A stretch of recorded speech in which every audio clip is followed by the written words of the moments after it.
Siapa yang membiasakan dirinya, lisannya untuk berzikir kepada Allah, maka dia telah menjaga lisannya dari perkataan yang batil atau perkataan yang sia-sia. Wa man yabisa lisanuhu an dzikrillah ta'ala tarattaba bi kulli batilin wa laghwin fuhshin. Dan siapa yang lisannya kering dari berzikir kepada Allah Subhanahu wa taala, tidak sempat berzikir kepada Allah, maka lisannya akan dibasahi dengan semua kebatilan, perkataan sia-sia maupun perkataan yang keji. Ya, ini benar perkataan Ibnu Qayyim rahimahullahu taala. Sebagai renungan bagi kita, terutama di zaman sekarang ini, banyak musim komentar, musim kita berkomentar, membaca komentar orang, sehingga kita buang-buang umur untuk membicarakan manusia dan kita lalai untuk berkhalwat dengan Allah, lalai untuk mengingat Allah Subhanahu wa taala. Akhirnya kita terjerumus dalam berbagai macam kesalahan dan kebatilan. Kata As-Sa'di rahimahullahu taala dalam sebagian fatwanya, wal yahdhar minal istighali bin nasi, dan waspadalah jangan sibuk dengan manusia. Jangan sibuk dengan apa? Manusia. Wa taftishi an ahwalihim, dan jangan sibuk untuk memeriksa kondisi mereka, cek sana cek sini. Wal aibi lahum, dan jangan sibuk memeriksa aib mereka. Fa inna dzalika itsmun hadir, karena itulah dosa yang hadir. Wal ma'siyatu min ahli ilmi a'dhamu minha min ghairihim, dan jika ini dilakukan oleh ahlul ilmi, oleh para ulama, oleh para duat, sibuk ngurusin manusia, sibuk mencari aib manusia, maka dosanya lebih besar daripada yang lainnya.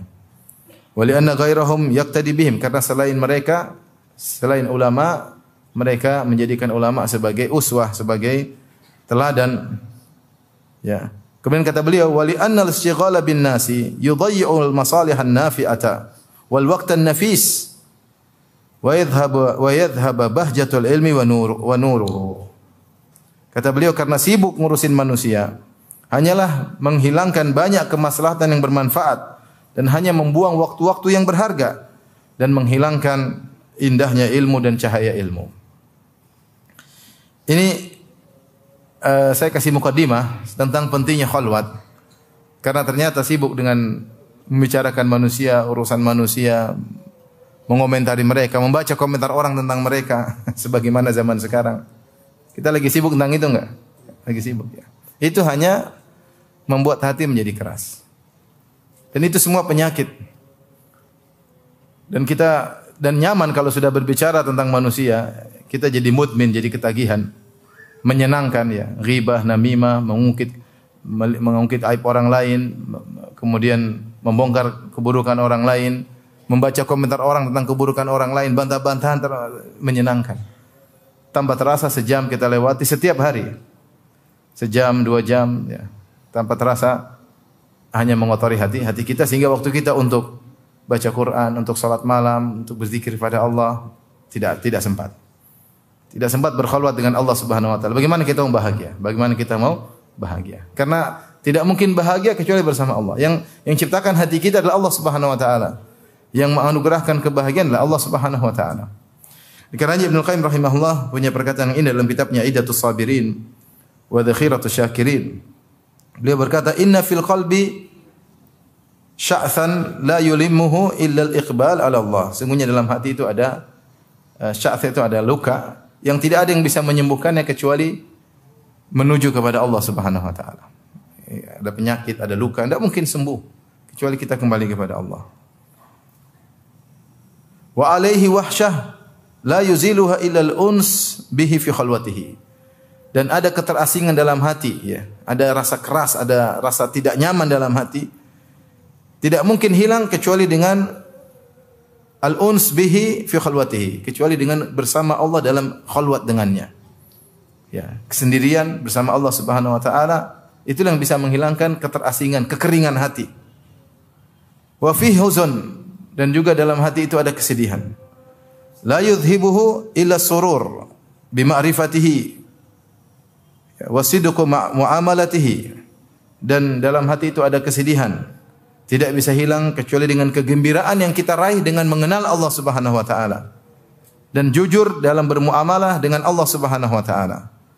Wa fihi qalaqun la yusakkinuhu illa al-istima' alaihi wal firaru minhu ilaihi, dan dalam hati ada kegelisahan, tidak bisa menenangkannya ya, kecuali berkumpul dengan Allah Subhanahu wa taala, berlari dari maksiat kepada Allah menuju ketaatan kepada Allah Subhanahu wa taala. Wa fihi niranun hasaratin, dan dalam hati ada api-api penyesalan. La yutfi'uha illa ridha bi amrihi wa nahyihi wa qada'ihi wa mu'anaqati sabri ala dzalika ila waqti liqa'ihi.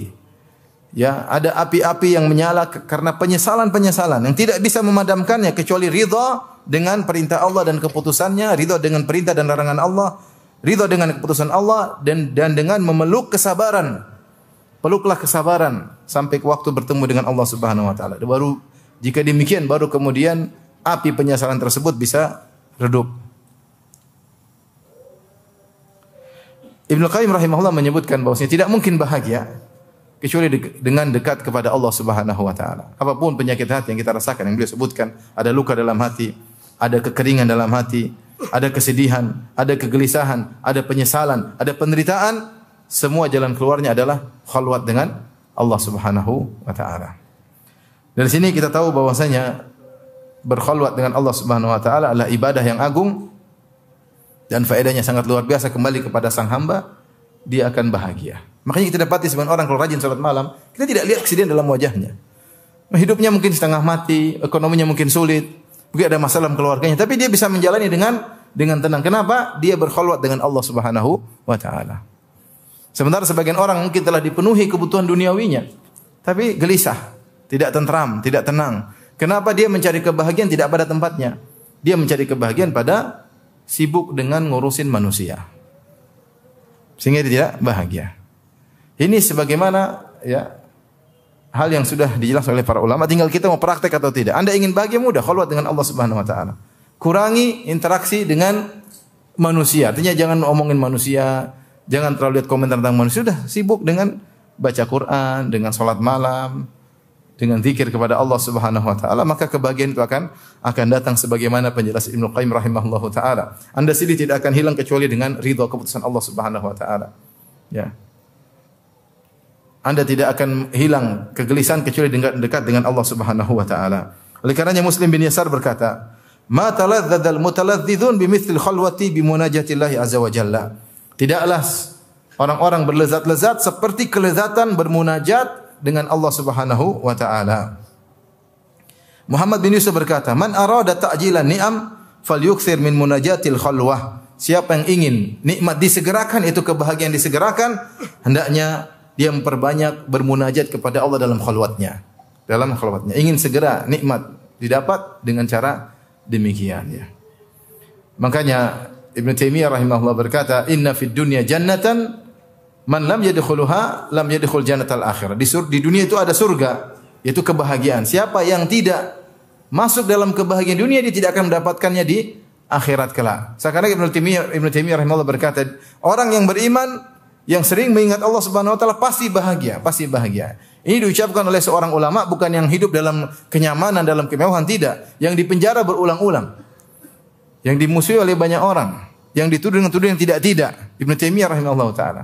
Tapi dia menyampaikan bahwasanya orang beriman itu memiliki surga yang dia bawa ya di hatinya. Kata Ibnu Taimiyah rahimahullah taala dalam perkataan yang lain, "Ma yaf'alu a'da'i bi jannati fi qalbi." Apa yang tidak dilakukan oleh musuh-musuhku kepadaku? Mereka penjarakan aku berulang-ulang sampai disebut 8 kali beliau di penjara dan akhirnya wafat di penjara. Apa yang mereka tidak lakukan kepadaku?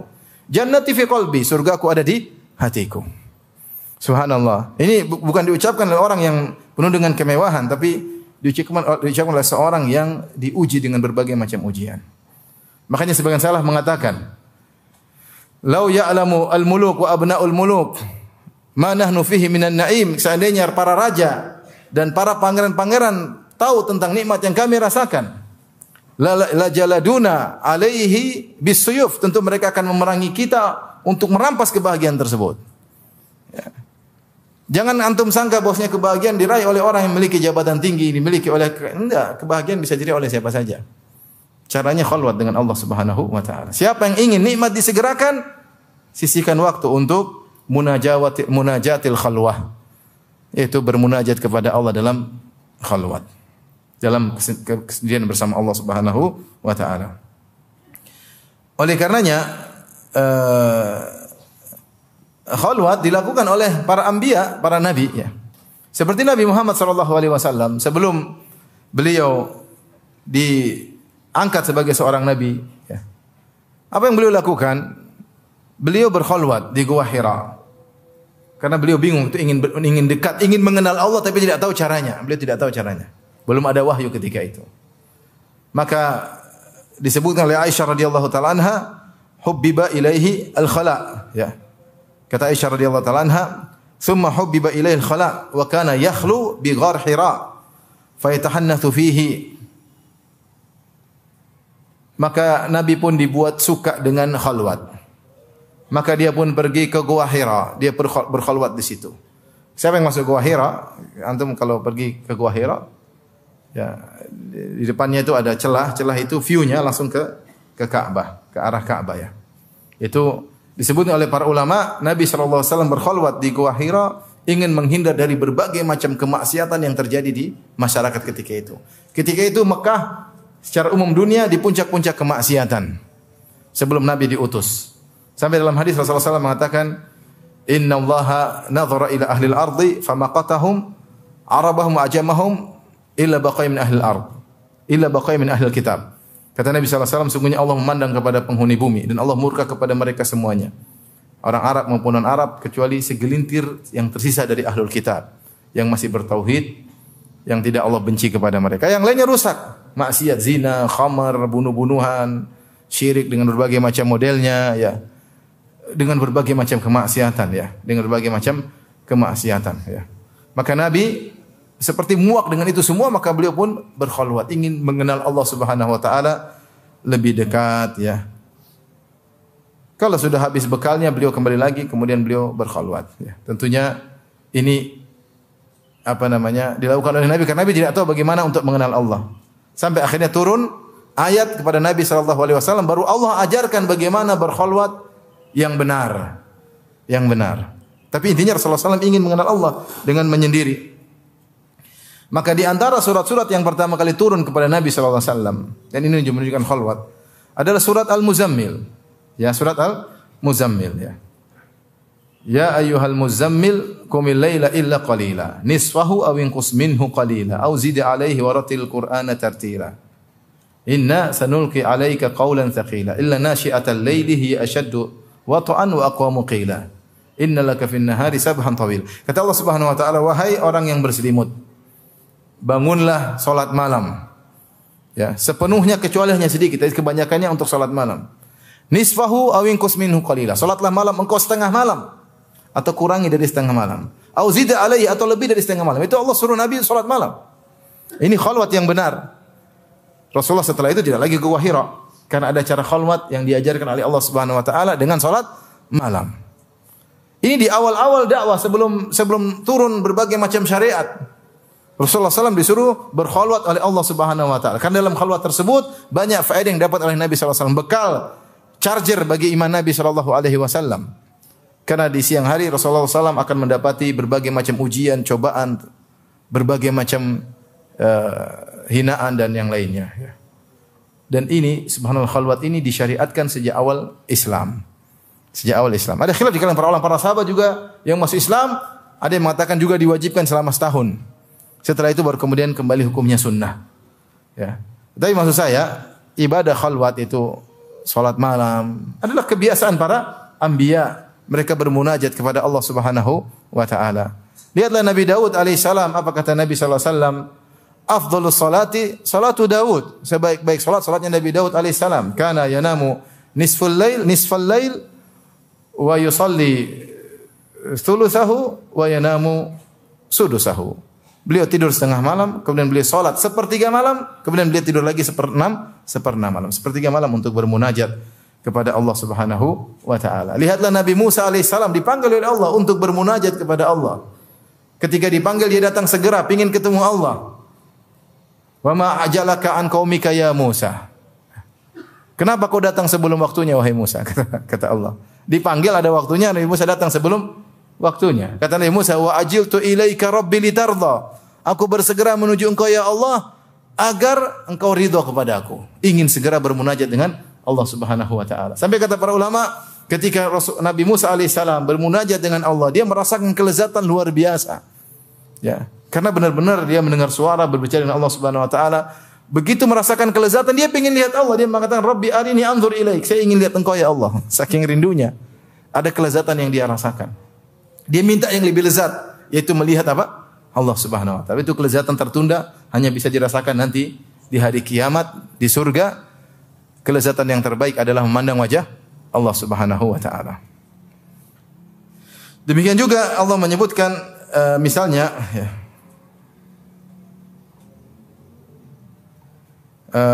Nabi Ibrahim alaihissalam, Allah mengatakan, beliau berkata kepada ayahnya dan kaumnya, wa'atazilukum wa ma tad'una min dunillah wa ad'u rabbi asa alla akuna bi du'ai rabbi syaqiyya, dan aku meninggalkan kalian dan meninggalkan sembahan-sembahan selain Allah, dan aku berdoa kepada Rabbku, semoga doaku diterima oleh Allah Subhanahu wa taala. Ya, a'tazilukum, aku tinggalkan kalian. Dia i'tizal, meninggalkan mereka, meninggalkan sembahan-sembahan selain Allah Subhanahu wa taala.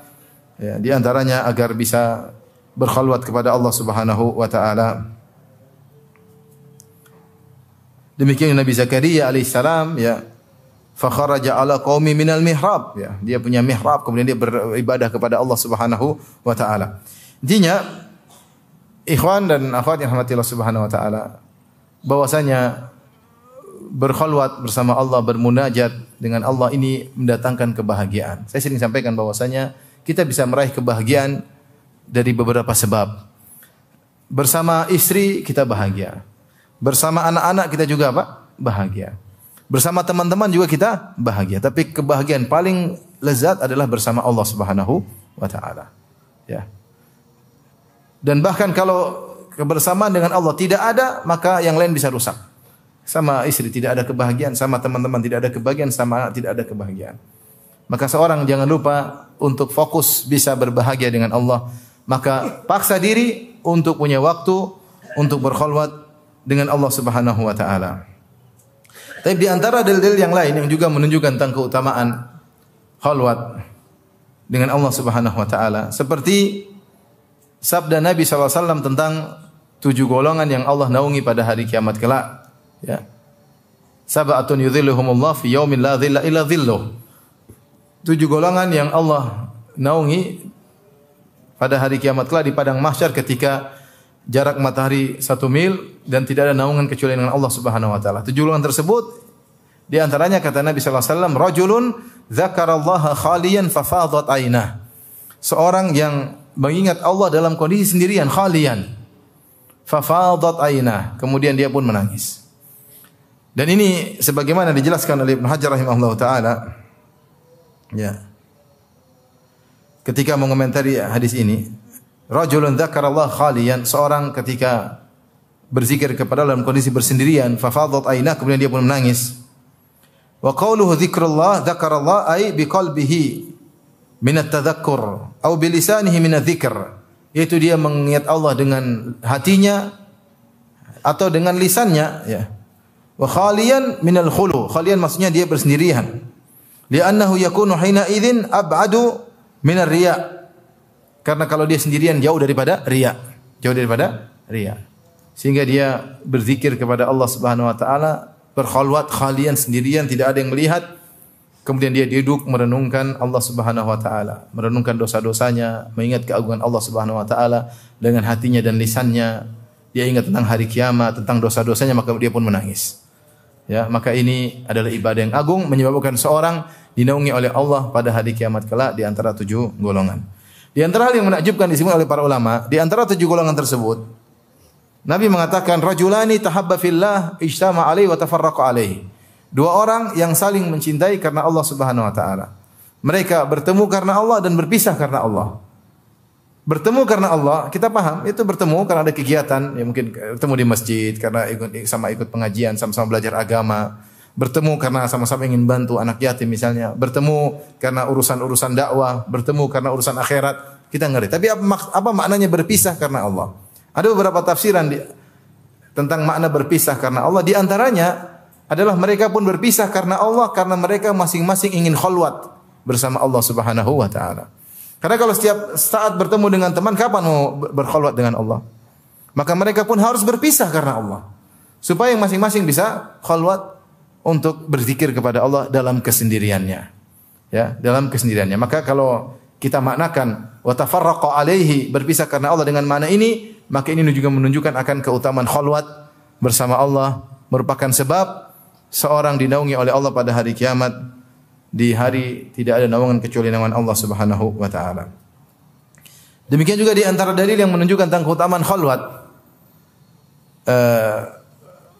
bersama Allah Subhanahu wa taala, di antaranya keumuman hadis riwayat Muslim dari hadis Sa'ad bin Abi Waqqas radhiyallahu anhu, beliau berkata, Rasulullah SAW bersabda, "Innallaha yuhibbul 'abdal taqiyal ghaniyal khafi." Sungguhnya Allah mencintai seorang hamba yang bertakwa, yang al-ghani, yang cukup, tidak minta-minta kepada orang lain, dia merasa cukup ya.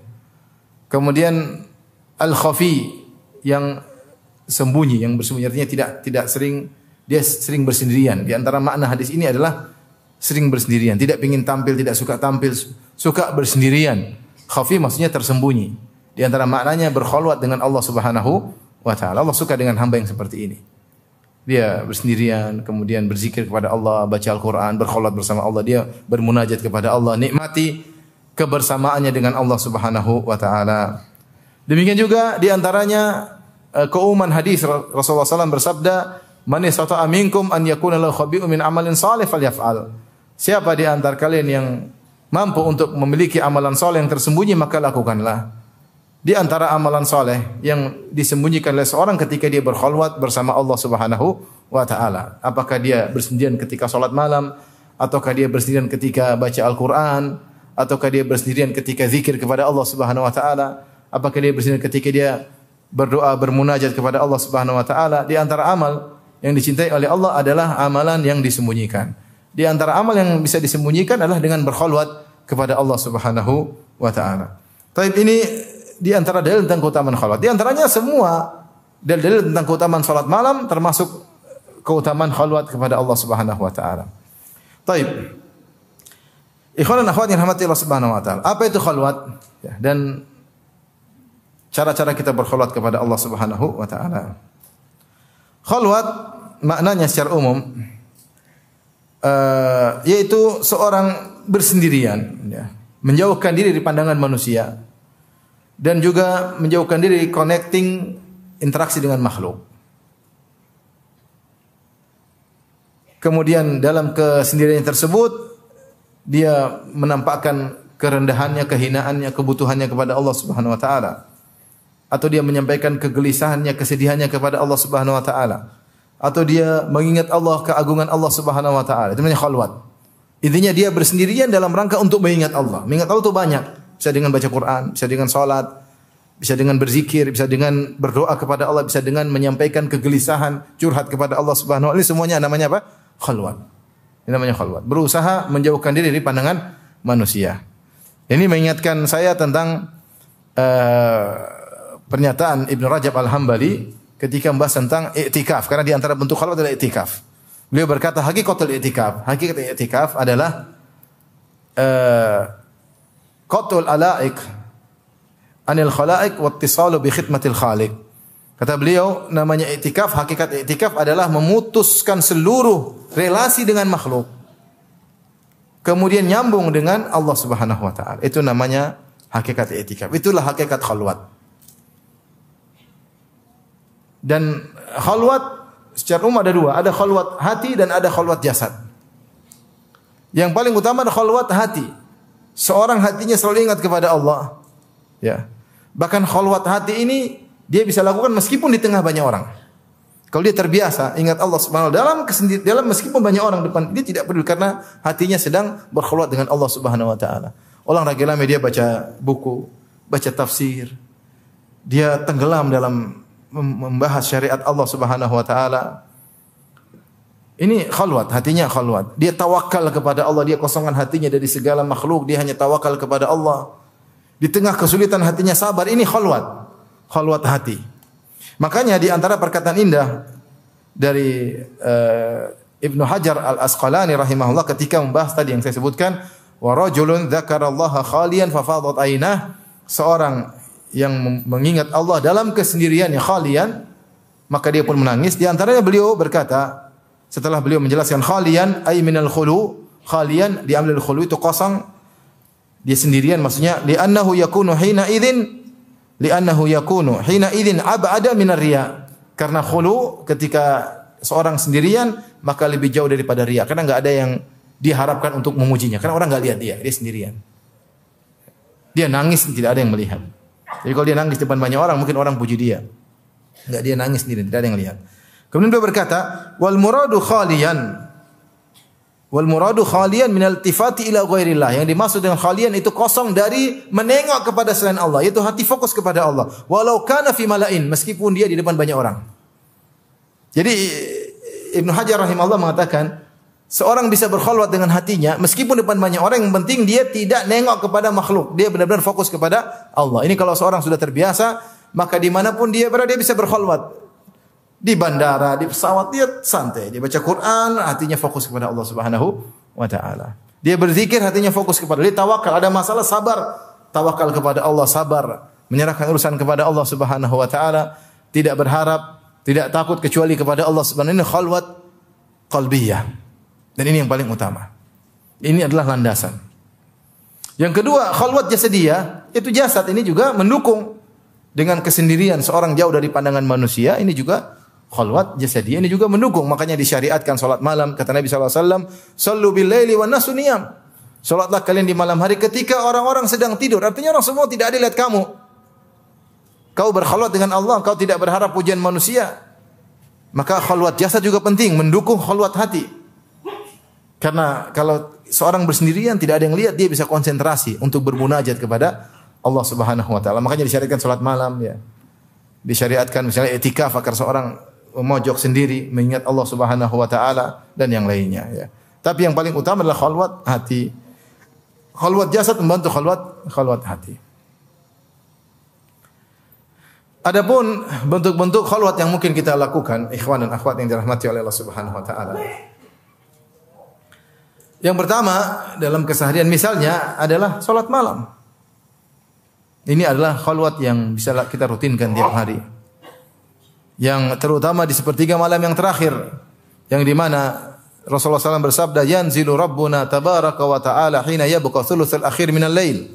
Sungguhnya Rabb kita Allah Subhanahu wa ta'ala yang maha suci, maha tinggi, turun ke langit dunia ketika tinggal sepertiga malam yang terakhir. Kemudian fayaqul, Allah berkata, hal min da'in fastajiba lahu. Apakah ada dari hambaku yang berdoa akan aku kabulkan? Hal min mustaghfirin faghfir lahu. Adakah orang yang minta ampun kepadaku akan aku ampuni? Hal min sa'irin fa'utiya su'lah. Adakah orang yang mohon kepadaku akan aku kabulkan permohonannya? Subhanallah, Allah cari hamba-hambanya. Allah yang maha kaya menawarkan kemuliaannya, menawarkan rahmatnya, barakatnya kepada hamba-hamba yang bangun di malam hari tersebut. Maka saatnya kita cari muka kepada Allah. Sudah terbiasa kita cari muka kepada manusia, bangun malam itu, paksa diri, nyalakan jam waker ya, alarm, kalau perlu alarmnya 3 ya, 1 di atas lemari, 1 di telinga istri, 1 di bawah kolong. Kalau antum enggak bangun, istri yang bangun insyaallah. Bismillah, semangat. Lama-lama terbiasa berkhalwat. Saatnya berkhalwat, ya Allah, saya ingin cari kebahagiaan. Bangun. Enggak usah banyak-banyak, setengah jam, 1 jam. Alhamdulillah. Allah akan pasti kasih kebahagiaan, pasti. Pasti. Di mana antum sudah berkorban membuang kebahagiaan tidur untuk meraih kebahagiaan hakiki yang sejati. Ya. Kemudian salat, kemudian menangis, Masya Allah. Dalam tangisan Allah alirkan kebahagiaan dalam hati antum. Oleh karenanya ini di antara khalwat yang bisa dilakukan tiap hari adalah khalwat salat malam. Makanya Rasulullah SAW mengatakan, sebagaimana saya katakan, sallu bil lail wan nasu niyam. Salat dari malam hari sementara orang sedang tidur. Supaya apa? Engkau konsen, tidak berharap pujian manusia. Hati-hati, jangan bikin status sedang salat malam, jangan. Enggak usah bikin status. Enggak usah cerita sama orang, tadi malam Masya Allah saya dibangunkan oleh Allah. Enggak usah cerita. Ya, waktu bangun nonton bola juga tidak cerita, tak? Karena salat malam enggak usah. Udah, alhamdulillah. Di situ berkhalwat dengan Allah, bermunajat ya. Atau bangun malam baca Quran, tidak harus salat malam. Mungkin ada wanita yang haid tidak bisa salat malam, bangun baca Quran, berdoa. Tidak harus salat malam. Ya. Baca Quran di malam hari, di antara bentuk kedua khalwat, tidak salat malam, baca Quran. Baca Quran yang terbaik dalam salat tentunya. Baca Quran yang terbaik dalam apa? Salat. Karena ketika orang sedang salat dia konsen dengan apa yang dia baca. Dia benar-benar konsen dengan apa yang dia baca. Dan dalam kondisi yang lebih terbaik, kondisi sedang salat, sedang bermunajat. Kata Nabi sallallahu alaihi wasallam, "Inna ahadakum idza kana fi salat fa huwa yunaji rabbahu." Sungguhnya salah seorang dari kalian kalau sedang salat dia sedang berbincang-bincang dengan Allah, bermunajat. Bermunajat itu dua orang sedang berbisik secara bahasa. Artinya kamu sedang bermunajat dengan Allah, sedang berkhalwat. Maka luar biasa. Makanya dalam hadis qudsi Allah mengatakan, "Wa idza qala 'abdi alhamdulillahi rabbil alamin." Jika hamba berkata alhamdulillah rabbil alamin, qala Allah berkata, "Hamidani abdi," hambaku telah memujiku. Wa idza qala ar-rahmanir rahim, jika hambaku membaca dalam surat Al-Fatihah ar-Rahmanir Rahim, ya, Allah berkata, "Athna alayya abdi," hambaku telah menyanjungku. Wa idza qala maliki yaumiddin, jika hamba berkata maliki yaumiddin, Allah berkata, "Majjadani abdi," sungguhnya hambaku sedang mengagungkan Engkau. Jadi Allah berinteraksi. Ya, seorang ketika sedang salat dia sedang bermunajat. Percayalah di depan dia ada Allah Subhanahu wa taala sedang berinteraksi dengan dia. Maka dia serius dalam salat malamnya. Oleh karenanya baca Quran terbaik kata Ibnu Taimiyah rahimahullah taala ketika dalam salat. Jika tidak dalam salat, di antara bentuk baca Quran terbaik adalah di malam hari. Di malam hari. Makanya Allah mengatakan inna nasyi'atal laili hiya ashaddu wata'an wa aqwamu qila. Sungguhnya bangun di malam hari itu lebih mengena kepada khusyuan. Tidak ada kesibukan dunia, tidak ada kesibukan, benar-benar kita fokus sedang berkhalwat bersama Allah Subhanahu wa taala. Makanya dalam hadis kata Rasulullah sallallahu as-saumu wal Qur'an yashfa'an. Puasa dan Al-Qur'an memberi syafaat kepada orang yang berpuasa dan baca Al-Qur'an. Ya. Al-Qur'an berkata, "Ya Rabbi, mana'tuhu minan naum fil lail, fasyafi'ni fi." Puasa berkata, "Ya Allah, aku telah menghalangi dia dari syahwatnya, dari makan dan minumnya, maka izinkanlah aku beri syafaat kepadanya." Al-Qur'an berkata, "Ya Rabbi, mana'tuhu minan naum bil lail." Ya Allah, aku telah mencegahnya tidur di malam hari. Menunjukkan ada keistimewaan baca Quran di malam apa? Hari. Fasyafi'ni fi, maka izinkanlah aku untuk beri syafaat kepada orang ini. Maka mau saya ketika mungkin wanita tidak bisa salat karena berhalangan, tidak ada salahnya dia bangun malam kemudian baca Al-Qur'an, dia berdoa. Karena di sepertiga malam terakhir orang baca Quran, orang berdoa, istighfar bisa dia lakukan. Tidak harus syaratnya harus apa? Salat. Mungkin seorang lagi malas salat tidak baca Quran, tidak harus salat. Cukup dia salat witir, sisanya dia baca Al-Qur'an. Tidak ada masalah. Tapi kalau dia bisa baca Quran dalam salat lebih terbaik. Ini antara khalwat yang bisa dilakukan. Makanya Rasulullah mengatakan, "Alaikum biqiyamil lail fa innahu da'bus salihina qablakum." Hendaknya kalian salat malam karena itu kebiasaan orang-orang saleh sebelum kalian. Sampai sini saja kajian kita. Subhanakallah bihamdik asyhadu an la ilaha illa anta astaghfiruka wa atubu ilaik. Assalamualaikum warahmatullahi wabarakatuh.